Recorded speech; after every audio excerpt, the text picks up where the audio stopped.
एक तो अटैक करना शुरू कर दिया, ऊपर से बहुत सारे बंदों के साथ आए। ऊपर से ये भी नहीं था कि 1-on-1 फाइट हो, उसके साथ उसके कुछ बंदे थे, वो भी मदद कर रहे थे उसकी। आपके पास पैसा हो तो आप एफआईआर भी बदल सकते हो, और इस चीज को प्रूव करूंगा, पर उससे पहले जान से मारने की धमकी भी दे दी। अब जान से मारने की धमकी एक दो बार नहीं दी, मल्टीपल टाइम्स दी। जब लड़ाई हुई, लड़ाई के बीच में ही एल्विश ने मेरे को लगभग ये अपने घुटनों से नाक पे मारा, कई बार हाथों से मेरे सिर्फ मुंह पे मारा, और फोन से मेरे स्पाइन पे मारा। और आप सभी को पता है, अगर स्पाइन पे गलती से भी स्पाइन टूटता है तो आप जिंदगी भर के लिए लावारिस हो सकते हैं।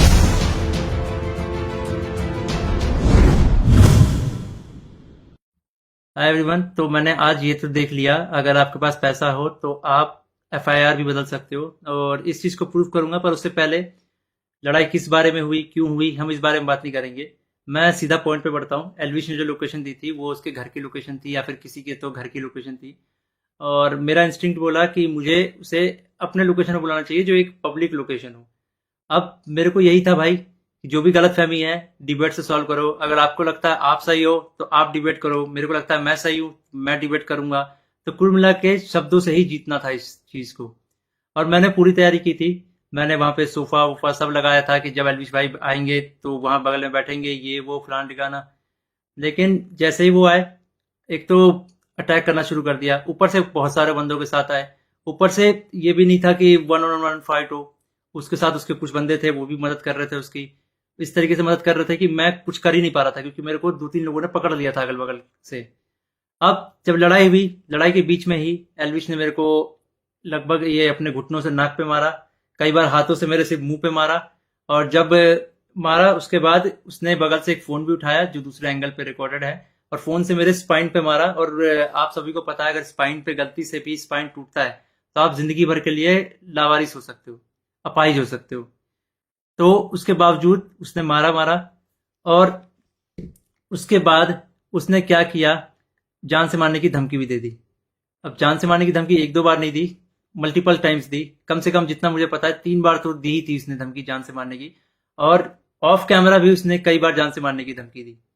अब ये सब होने के बाद जब लड़ाई वड़ाई खत्म हो गई, तो उसके बाद वो वापस जा रहे थे, तो वो जो बंदे लाया था उनमें से कुछ बंदे मेरे को, मतलब होता है ना एक प्यार से धमकाने वाला सीन, कि भाई सॉरी बोल दे, क्यों ले रहा है पंगे, ये वो। भाई मैं तो अपने चीजों पे अटल था। मैंने बोला मैं सॉरी तो नहीं बोलूंगा, क्योंकि मैंने गलती तो की नहीं है। उसके बाद एल्विश ने भी थोड़ा ट्राई किया था सॉरी बुलवाने के लिए, लेकिन मैंने उसको भी सॉरी नहीं बोला। और ये सब जब हुआ, तो शुरू में मेरे को लगा मेरे को सिर्फ यहाँ चोट आई है, क्योंकि मेरे को कहीं पे भी दर्द फील नहीं हो रहा था। तो मेरे को शुरू शुरू में सिर्फ यहाँ चोट आई। उसके बाद 1-1.5 घंटे बाद मेरे को यहाँ पे दर्द होना शुरू हुआ, और फिर 2 से 3 घंटे बाद मेरे पूरे स्पाइन में दर्द होना शुरू हुआ। और इस तरीके से हुआ कि मैं सो ही नहीं पाया।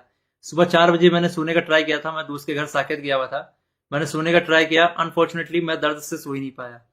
उसके बाद हम जब दर्द हो रहा था तो हम गए वहां पे मैक्स हॉस्पिटल साकेत के, मेडिकल निकलवाने। तो उन्होंने मना कर दिया, विदाउट एफआईआर नहीं होगा। तो मेरा यही था, मेरा दिमाग शॉक में था, एफआईआर हमने की नहीं थी। फिर हमने डिसाइड किया कि दोपहर के 12 बजे के आसपास हम एफआईआर करेंगे लॉन्च, और उसके बाद मेडिकल करवा लेंगे पुलिस की मदद से ही। तो हम गए एफआईआर करने। अब जब एफआईआर करने गए, तो हमने पूरा बता दिया कि भाई ये सेक्शन लगाना है, अटेम्प्ट टू मर्डर है, साफ साफ दिख रहा है। तो जो एसएचओ थे उन्होंने बहुत अच्छे से बात की। उसके बाद एसएचओ अपने इंस्पेक्टर के फोन में कॉल करते हैं, बोलते हैं कि पूरा इसको ना पब्लिक मत करना, गुप्त तरीके से रखना, हम लोग गुप्त तरीके से लड़ेंगे। मेरे को तभी डाउट था कि एफआईआर को दबाने की कोशिश की जाएगी, और वही हुआ। अभी मैंने एक आर्टिकल पढ़ा जिसमें एल्विश के ऊपर एक भी वो सेक्शन नहीं लगा जो मैंने एफआईआर में लिखवाई थी। अटेम्प्ट टू मर्डर का एक भी सेक्शन नहीं है उसमें। तो कुल मिला के मैं क्या समझू, अगर आपके पास पैसा हो तो आप एफआईआर भी बदल सकते हो। मतलब हरियाणा में इस तरीके से गुंडागर्दी चल रही है कि एक बंदा आता है, मारता है, और उसके खिलाफ कोई एक्शन नहीं होता, उसको पुलिस पकड़ के लेके नहीं जाती। यहाँ पे इस बात को 24 घंटे हो चुके हैं, और वो बंदा अभी हंस रहा होगा कि उसको कोई पकड़ के नहीं ले गया, उसको फर्क ही नहीं पड़ा होगा।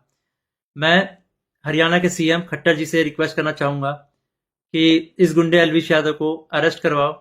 इसका बैकग्राउंड बहुत खराब है, जिस तरीके से ये यूथ को इंस्पायर कर रहा है, वायलेंस को प्रमोट कर रहा है, उससे साफ साफ पता लग रहा है यूथ बहुत गलत वे में मोटिवेट हो रही है इससे, और ये चीज बहुत ही खराब है।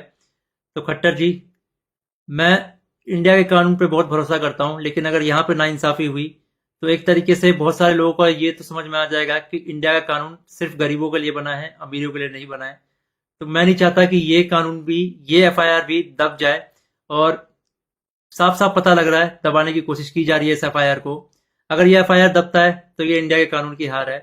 मैं आप लोगों से रिक्वेस्ट करूंगा, गुरुग्राम पुलिस को और खट्टर जी को इस ट्वीट में टैग करो और उनको रिक्वेस्ट करो कि एलविश यादव को जितनी जल्दी हो सके, इस गुंडे को जितनी जल्दी हो सके अरेस्ट करा जाए।